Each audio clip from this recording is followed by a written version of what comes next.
জীবনের শেষ দিনেও মৃত্যুও আলাদা করতে পারল না স্বামী স্ত্রীকে। বাড়ির উঠোনে রাখা স্বামীর মরদেহের দিকে কাঁদতে কাঁদতে এগিয়ে গেলেন স্ত্রী। মৃত স্বামীর বুকে মাথা রাখলেন আর তারপর স্বামীর সাথেই পাড়ি দিলেন চিরঘুমের দেশে। সাত পাকে বাঁধা পড়ার সময় স্বামীকে তিনি কথা দিয়েছিলেন সব সময় সব পরিস্থিতিতেই তার পাশে থাকবেন, আর জীবনের শেষ দিনেও কথা রাখলেন স্ত্রী। কি মনে হচ্ছে কোনো সিনেমার স্ক্রিপ্ট পড়ে শোনাচ্ছি, তাই তো?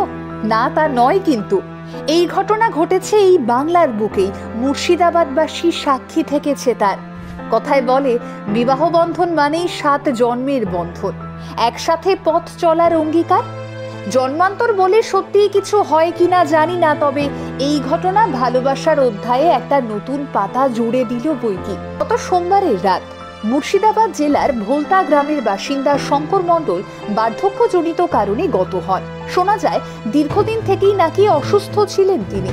শ্বাসকষ্টজনিত রোগ ছিল তাকে চিকিৎসার জন্য হাসপাতালে ভর্তিও করা হয়, কিন্তু হাসপাতাল থেকে বাড়ি ফেরার পর একেবারেই শয্যাশায়ী হয়ে পড়েন বৃদ্ধ। ক্রমাগতই তার শারীরিক অবস্থার অবনতি হতে থাকে, আর তারপর এবারে আর শেষ রক্ষা হয় না। স্বভাবতই স্বজন হারানোর যন্ত্রণায় কান্নার রোল ওঠে গোটা বাড়িতে। শঙ্করবাবুর স্ত্রী নিয়তি দেবী তখনও যেন বিশ্বাসই করে উঠতে পারছিলেন না যে তার স্বামী আর নেই। প্রায় 5 দশক আগে বিবাহ বন্ধনে আবদ্ধ হন তারা। তারপর কত সুদিন দুর্দিন একসাথে কাটিয়েছেন। একটা মুহূর্তের ব্যবধানেই সেদিন গোটা আকাশ ভেঙে পড়েছিল নিয়তি দেবীর মাথায়। চোখের সামনে ঘনিয়ে এসেছিল ঘন কালো অন্ধকার। কোনো রকমে বাড়ির উঠোনে স্বামীর মরদেহের কাছে এসে দাঁড়ান তিনি। কাঁদতে কাঁদতে মৃত স্বামীর বুকে মাথা রাখেন, আর তারপরে ঘটে যায় অদ্ভুত এক ঘটনা। কিছু সময়ের ব্যবধান, আর এরপরই নিথর হয়ে যান বৃদ্ধা। চিকিৎসক এসে পরীক্ষা করে সেই আশঙ্কাতেই শিলমোহর দেন। দেখেন তার নাড়ির স্পন্দন স্তব্ধ। সেখানে উপস্থিত সকলে তখন রীতিমতো হতবাক। কি থেকে কি হয়ে গেল কেউই হিসেব মেলাতে পারছেন না। তবে কি এটাই ছিল নিয়তি? সন্তানরা জানান তারা কখনোই তাদের মা বাবাকে আলাদা থাকতে দেখেননি। সবকিছুতেই তাদের মতামত ছিল এক, এমনকি কখনো সেভাবে ঝগড়াও হয়নি তাদের। এমনই ছিলেন ওনারা, আর তাই বোধ হয় মৃত্যুও ওনাদের আলাদা করতে পারল না।